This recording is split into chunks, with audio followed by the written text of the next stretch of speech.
Hi friends, Pastor Sharo here, and welcome to the Preacher Girl podcast. It's the podcast where you find out that once God calls you, no one can uncall you. So today is especially for those of you that are listening or looking and feel like you're stuck. It's all about how to get unstuck from whatever position you found yourself in. So the first thing we need to establish once you feel like you're stuck is, what does that mean? It means that the only thing moving in your life right now is time. And you're panicking because you're getting older, the days are seeming to be shorter, and nothing is progressing.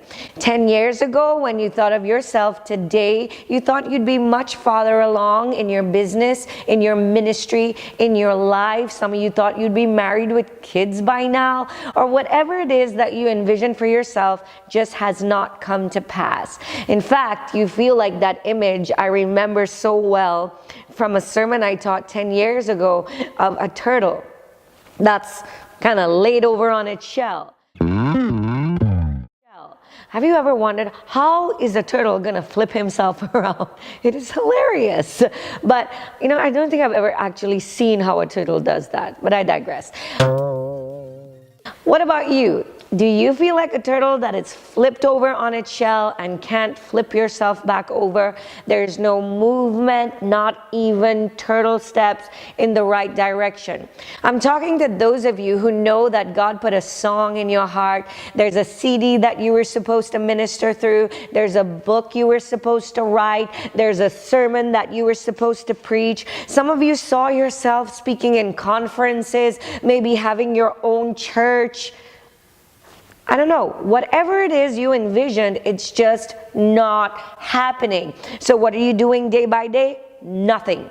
Your business isn't going anywhere. You're not making any money. You're not making any progress. And those single girls out there, you're not meeting any eligible bachelors. If that's you, today we're going to talk all about how to get unstuck. If you're interested, stay tuned, because at the very end of this podcast, I have a fantastic freebie, a little bit embarrassing freebie too, just for you. So hold on. I've come up with what are my 4 favorite steps to getting unstuck. I promise you, in 30 years of ministry, there's a lot of stuckness happening. I don't even know if that's a word, but it applies. Some days I just don't want to move. Some days things aren't going forward. There are times when I was trying to write my first book, the one called Song of the Shulamite, Secrets of an Irresistible Woman. I would catch a wind and just keep writing, and then for months nothing would come, until one day I would sit down and then write 5 chapters, and then for months feel stuck again. Well, I've come up with a 4-step surefire method to make sure that you don't stay stuck where you are. And the first thing I found out that's so important to know how to get unstuck is to figure out what has you stuck where you are. And if you want to put this in a understandable analogy, think about if you're stuck in quicksand, or if you're stuck in tar, or if you're stuck in the mud. All of those situations would require a different source of extraction for you to become unstuck. If you've ever been in quicksand, you know that the more you kick, the deeper you will go. As opposed to, say, you're stuck out in the ocean. The more you kick, the more buoyant you become, because you got to tread water. So knowing what has you stuck is almost as important as in knowing how to get out. So, for instance, some of you are stuck in self-doubt. You will not take the next necessary step because you are sure you're going to fail. And you doubt yourself so much, and you're so afraid of failing that you won't start your business, or you won't prepare that sermon, or you won't take an opportunity to go online and preach to a few people. A lot of people have asked me, how come you say you have 30 years of experience when you're only in your 40s? What, were you in diapers and preaching? The fact is that I started a preaching ministry. I was literally preaching to other people at the age of 13. And that's because I felt in my spirit, and I knew that God gave me a message that I could share with other people. At that age, when you feel you know everything, there was nobody that could really shut me up. because I felt like what I had to say was worth sharing. I found that the older I get, the less I believe that. The more I know, the more I realize I don't know. The smarter I become, the more stupid I sometimes feel. So if you're in that position, I identify with you and I get what you're saying. Let's talk about you entrepreneurs and those of you that want to start or plant a church. I remember when I was 6 years old, I pretended to have a business. In fact, I wrote a newspaper on a little piece of paper. I could barely write. I wrote with crayon. And then I wrote a sign that said newspapers for sale, and I put it up on the fence, the chain link fence around my house. Well, a neighbor was passing by and saw the sign, newspapers for sale, and came to buy newspapers. I remember so vividly. I was 6 years old and I was all ready to sell my newspaper, which is about this big, by the way. And all of a sudden, I took off running back to the kitchen to tell my mom, "Mom, he's here to buy newspapers, but I literally have no newspapers to sell." It was awful. You know what I realized? That I had the drive and the ambition. I just didn't have a product. I didn't have anything that was good enough to sell. But that never stopped me. I kept trying and trying and trying. So it's good to know, and it's important to know, what has you stuck. Is it self-doubt? Is it the things that other people have said that you've allowed to get into your mind and get into your spirit and cause you to be inactive? Is it your past that the enemy keeps just hovering over your head and making you feel like the sword's gonna drop at any time? Is it fear of failing? Whatever it is that has you in a state of stasis where you're not moving forward, I'm here to tell you that that's not God. That's not the way that He works. And yes, He keeps you sometimes in a position of a holding pattern, but that's only so that when He opens the gates, you're ready to go. Once you identify what it is you're stuck in, or that has you there like a turtle on its shell, then we could begin the process of getting you unstuck.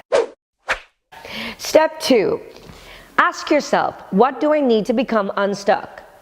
I know what you're saying. You're saying, Pastor Sharo, if I knew what I needed, I would do it already and then I wouldn't be in a stuck place. But what I found is often we know what we need. If we just asked ourselves and answered honestly, we could figure that out. But we don't want to know, because with knowledge comes great responsibility.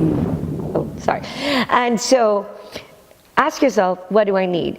I've found out that what you need will come in one of 3 categories. 1, you either need a pull. 2, you need a push. Or 3, you need a plank. Think about a truck.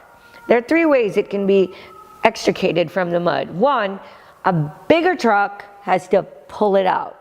Something with more horsepower has to be tethered to it so it can pull it out. 2, some guys have to get behind it, a lot of guys, and push it out. Or 3, sometimes if you have a plank or pieces of wood that you could put underneath the wheels, that truck can almost drive itself out. Many times it can. But how does that apply to you? 1, sometimes what you need is someone who's been there before. A bigger truck, a more experienced truck, a truck with more horsepower. Somebody who's done what you've done that can say, come, let me pull you out of that stuckness that you're in. If you're an entrepreneur, you need somebody who's already steps ahead of you. Some of us are so afraid to ask for help because we want to do this on our own strength. Honey, that's a bad idea. You're going to get stuck forever. Find somebody who's gone that way before, tether up to them and allow them to pull you out of the stuckness that you're in. 2, push. You need to surround yourself with people who push you forward. The last thing you need is people who are there to sit in the back of the truck, or people that are there to talk about the truck that's stuck in the mud, or people who are there to take selfies and post stuff on Facebook about the truck that's stuck in the mud. What you need is people who don't mind getting dirty, get their knees down in the mud with you and push you out. And those are people who are friends, who will pray with you, friends who will become your customers, people who would support your vision. Like, the guy whose friends took him up to the roof and made a hole and set him down before Jesus so he could get his miracle. He got a push when he was stuck. And 3, maybe you need a plank. Maybe you need something underneath your wheels that you can drive yourself out. And sometimes that doesn't look like people. Sometimes a good book, sometimes a season of prayer and fast for direction will allow you yourself to drive out of that situation. So the plank represents tools. Things that God has provided for you and through, especially through other people, through ministers. Maybe some of you have a life coach. Maybe some of you have friends, family. But be so careful who you choose. Be so careful who you allow to get underneath your wheels to allow you to come out, because sometimes you end up way more stuck than you started. Make sure that the person that you're allowing and the tools that you're using are things that God has ordained and brought into your life. Number 3, get moving. If you get unstuck through a pull, a push, or a plank, please move. Please go. Don't get stuck in that same place again. It would be idiotic to get pulled out and turn around and get back in, wouldn't it? Some of us have found ourselves there where we know the people that get us down. We know the things that cause us to become stuck, to become depressed, and yet we keep going back into those situations that consistently drag us down. In order to be unstuck, even if you're a turtle and you get turned over, put that little leg in front of the other leg and get moving in the direction that God is leading you in. For some of you, for instance, it's been 10 years since you thought about having that CD recorded, but you found every excuse in the book. I know you're calling them reasons, but they're excuses. 1, I don't have the proper musicians. 2, I don't have money for studio time. 3, I'm not that great a singer. I don't care what it is that excuse is. I'm not asking you to go 0 to 60 in 2 seconds. I'm telling you, just get moving. Reminds me of that story I used to hear when I was a kid about the tortoise and the hare. I'm not going to get into it right now. You know it, but the Bible says that the race isn't for the swift, friend. It's for those who have endurance. Somebody's got to take a step in the right direction. You know, I get a lot of comments about my pretty earrings.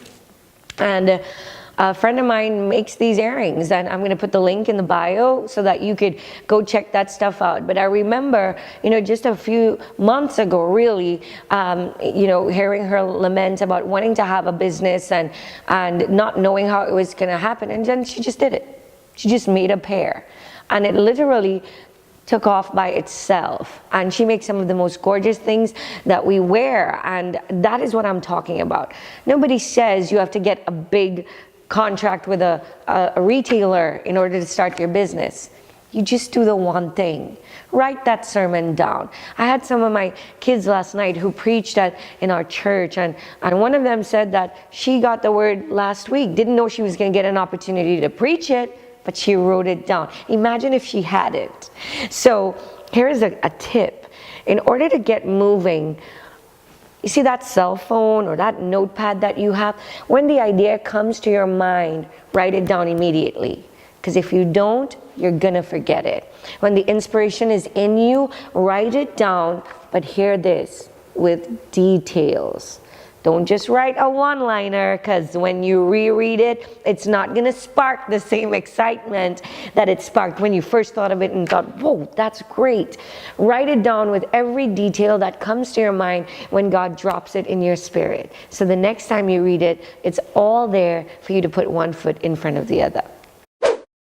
And number 4, possibly my favorite, and the one that you're going to think is least important, but really is the best. The most important and effective way to get unstuck is to practice gratitude. It really, really, really works. An attitude of gratitude.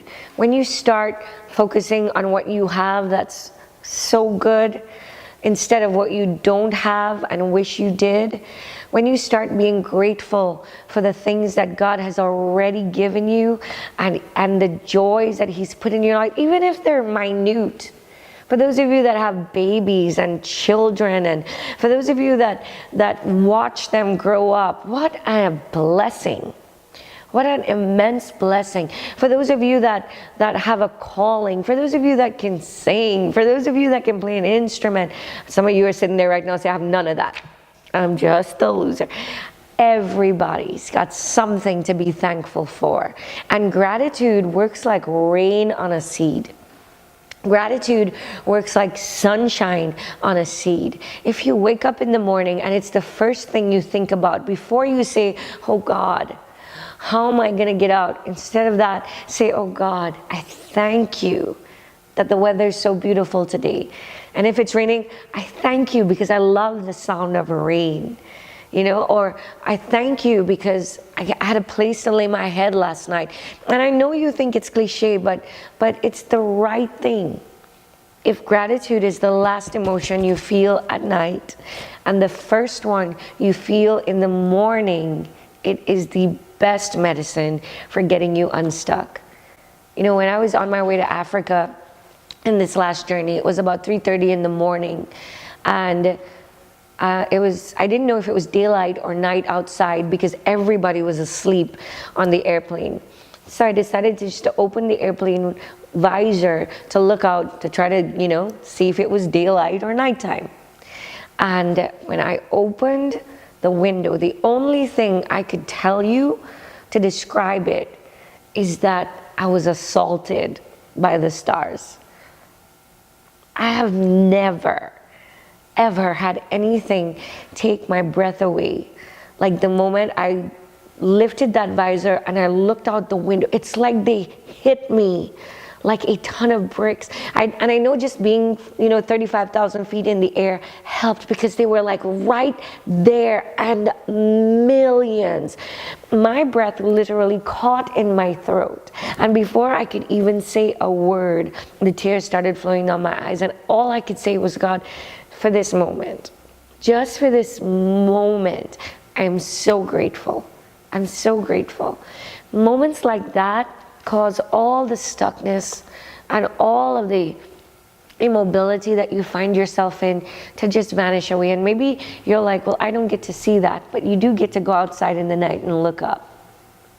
And you do get to give God thanks for the breath that you have in your body right now and the knowledge that you won't stay stuck forever. So, preacher girl, I promised you an embarrassing freebie, and here it is. Two things. The first one is my very first ever product review. I don't even know if that's a thing I should say because I'm not affiliated with the product and I'm certainly not making money on their product, but it is my favorite way to get rid of makeup. And if you know me, I like makeup, so there has to be a way to get all of this stuff off very quickly in the night or I wouldn't even wear it. And so I recorded it, and so you can get to see me without makeup. If you want to see that, it's not pretty, I'm telling you right now.